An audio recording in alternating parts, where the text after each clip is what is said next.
నిజ నిర్ధారణకు అంతిమ నిర్ణయం డిఎన్ఏ టెస్ట్. ఉన్నది ఉన్నట్లుగా వాస్తవాలను శోధించి వివరించేది మన డిఎన్ఏ టీవీ. మన రాష్ట్రం, మన ఛానల్. మూడవ తారీఖు మీకందరూ తెలుసు, దసరా సందర్భంలో మీడియాతో ఒక కోఆర్డినేషన్ కమిటీ మీటింగ్ ఏర్పాటు చేయాలని నిర్ణయించిన మేరకు కలెక్టర్ గారు, మేడం గారు, అదేవిధంగా ఈఓ గారు, డీసీపీ గారు కూడా ఈరోజు ఇక్కడ ఒక చిన్న మీటింగ్, కోఆర్డినేషన్ మీటింగ్ అరేంజ్ చేయడం జరిగింది. ఇందులో ముఖ్యంగా ప్రతిసారి ఎందుకంటే ఇది మనకు చాలా పెద్ద ఫెస్టివల్, అన్ని శాఖలు సమన్వయంతో పనిచేయాల్సిన అవసరం ఉంది.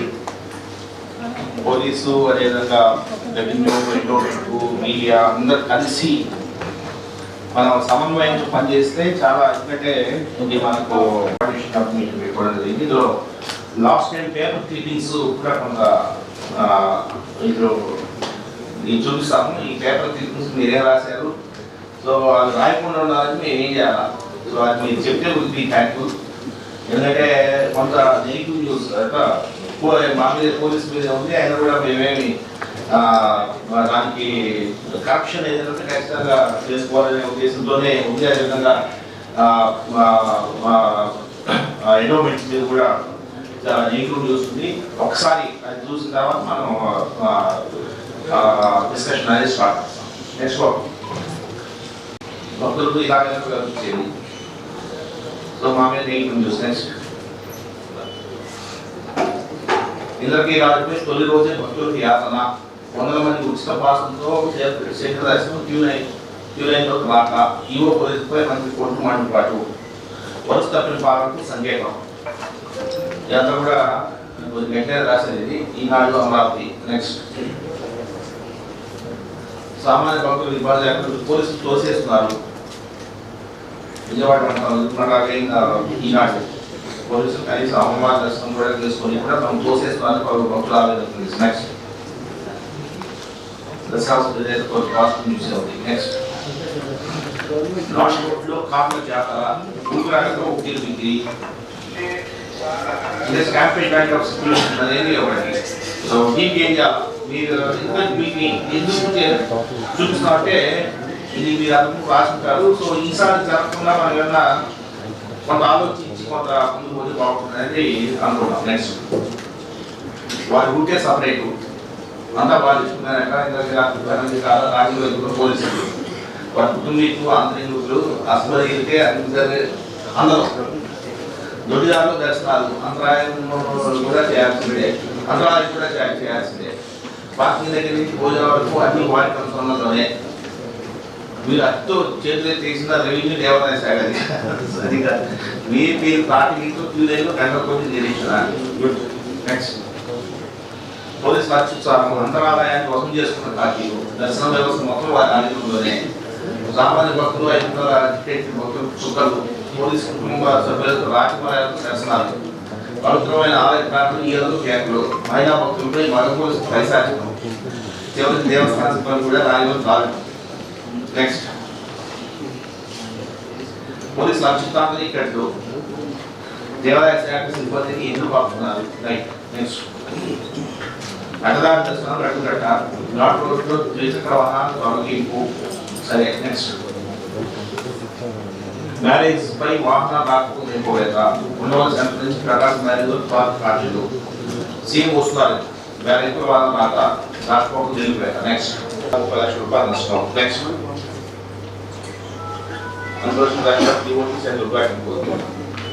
క్యూలైన్స్ జామ్ ప్యాక్, అది దాని గురించి పెట్టాము.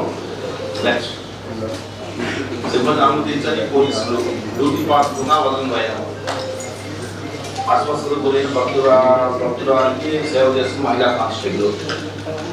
సో యూనిఫామ్ పోతేనే యూనిఫామ్ దర్శనం చేసుకుంటారని అపవాదం వస్తారు. సో ప్రశాంతంగా 500 రూపాయలు, 100 రూపాయలు, 300 రూపీస్ సో ఇటువంటి చుట్టుపక్కల మహాప్రకారం కావచ్చు, చుట్టుపక్కల ప్రాంతాల్లో డ్యూటీకి పోతున్నప్పుడు కూడా పోలీసు వారి దర్శనాలు పోతున్నారనే ఒక అపవాదం ఉంది అనమాట. అది ఒక అపోహ అవసరం. సో దాన్ని కూడా కంట్రోల్ చేయడానికి ఈసారి వేరే రూట్లో వెళ్దాము. ఎందుకంటే మొత్తం మనోభావాన్ని మనం ఎటువంటి పరిస్థితుల్లో కించపరచొద్దు, సో అపవాదం మాకు రాకూడదని చెప్పేసి మేము చేయడం జరుగుతుంది. అదే పని చేసేసి కొద్దిగా త్వరగా వర్క్ చేయాలని, కంప్లీట్ చేయాలనేది ఒకటి నిర్ణయించుకోవడం జరిగింది. తర్వాత సెక్టార్స్ కూడా, టైమింగ్స్ కూడా, అంటే పోలీస్ శాఖ మామూలుగా 3 సెక్టార్స్ 7 to 1, మార్నింగ్ 7 నుంచి మధ్యాహ్నం 1 గంటల ఒక్కో సెక్టారు, 1 గంట నుంచి 9 గంటల వరకు రెండో సెక్టారు, మళ్ళీ 9 గంటల రాత్రి 9 గంటల నుంచి మార్నింగ్ 7 వరకు మూడో సెక్టార్. ఇదే సెక్టార్స్, ఇదే టైమింగ్స్ మిగతా శాఖలు కూడా ఈసారి షిఫ్ట్లో ఒకటేసారి దిగడం, ఒకేసారి ఎక్కేలాగా ప్లాన్ చేస్తున్నాము. నేను, మేడం గారు, తర్వాత కలెక్టర్ గారు అంతా కూర్చొని, మన డిఓ గారు కూర్చొని మాట్లాడుకొని ఒకే సెక్టార్స్ ఒకటే, షిఫ్ట్స్ ఒకటే. సో దానివల్ల ఏంటంటే టోటల్ కోఆర్డినేషన్ అనేది ఉండాలనేది మా ఆలోచన. సో అది ఒకటి ఈసారి ప్లాన్ చేస్తున్నాము. ఎందుకు ప్లాన్ చేస్తామంటే ముఖ్యంగా మనం మీకు చెప్తాము, ఒక 6 సెక్టార్స్ ఇంపార్టెంట్. అంటే మహామండపం ఒకటి, అంతరాలయం ఒకటి, రెండో సెక్టారు, తర్వాత రావి చెట్టు, తర్వాత మహామండపం అదొకటి మూడో సెక్టారు, మెట్లు 4వ సెక్టారు, మహామండపము, తర్వాత మహామండపం మెట్లు 5వ సెక్టారు, 500 రూపాయల క్యూలో వెనక్కి వచ్చే క్యూ అది 6వ సెక్టార్. 6 సెక్టార్లో ఉన్న సిబ్బంది, పోలీస్ సిబ్బంది కావచ్చు, ఎండోమెంట్స్ కావచ్చు, రెవెన్యూ సిబ్బంది కావచ్చు, ఎవరైనా సరే ఆ సిబ్బందికి different type of colour code pass ఇచ్చి వాళ్ళని వేరే మార్గంలో తీసుకెళ్ళాలనేది ఈసారి అది ఒకటి మేము అనుకున్నాము. అది కావచ్చు, ఎవరైనా సరే సోకాల్ వీపీస్ ఎవరైతే ఉన్నారో అందరూ కూడా అక్కడికి వచ్చి ఆ 500 రూపీస్ లైన్లో పోకుండా రాజమార్గంలో పోవడం అనేది అది అనాదిగా వస్తుంది. సో దాన్ని చాలా ఈసారి రెగ్యులేట్ చేయాలనే ఉద్దేశంతో దానికి ఒక విఐపి పాసెస్ తయారు చేసి, సో అది వీళ్ళకి ఎవరెవరికి ఏంటి అనేది డిసైడ్ చేసేసి ముందు వాళ్ళు ఉంటేనే ఆ రాజమార్గంలో పోయాడు. మిగతా వాళ్ళు ఎవరున్నా కూడా పున్నమి ఘాట్కి వచ్చి విఐపి అన్న ప్రతి వ్యక్తి కూడా పున్నమి ఘాట్కి వచ్చి, ఎక్సెప్ట్ జడ్జెస్ ఒక 2-3 కేటగిరీస్ తప్పలేదు, మిగతా వాళ్ళంతా కూడా పున్నమి ఘాట్కి వచ్చి పున్నమి ఘాట్ నుంచి అక్కడి నుంచే విఐపి మన దేవస్థానం ఏర్పాటు చేసిన వాహనాల్లోనే దాదాపు 25-30 కార్స్ వాళ్ళు పెడతారు. సో ఆ వాహనాల్లోనే పైకి రావాలనేది ఒక నిర్ణయం. ఎటువంటి పరిస్థితుల్లో ఈసారి తూచా తప్పకుండా చేయాలని అనుకున్నాం. అంటే ఆ ఫ్లైఓవర్ ఉంది కదా, కనకదుర్గ ఫ్లైఓవర్ కింద నుంచి వచ్చి మోడల్ గెస్ట్ దగ్గరికి వచ్చి అక్కడి నుంచి పైకి పోకుండా ప్రతి ఒక్కరు కూడా ఫ్లైఓవర్ ఎక్కి, కనకదుర్గ ఫ్లైఓవర్ ఎక్కి అక్కడ మన పున్నమి ఘాట్ దగ్గర దిగి అక్కడి నుంచి వీపీ వచ్చేటట్టు ఈసారి అనుకున్నాము. అది ఖచ్చితంగా మేము చేయాలనే ఒక దీంట్లో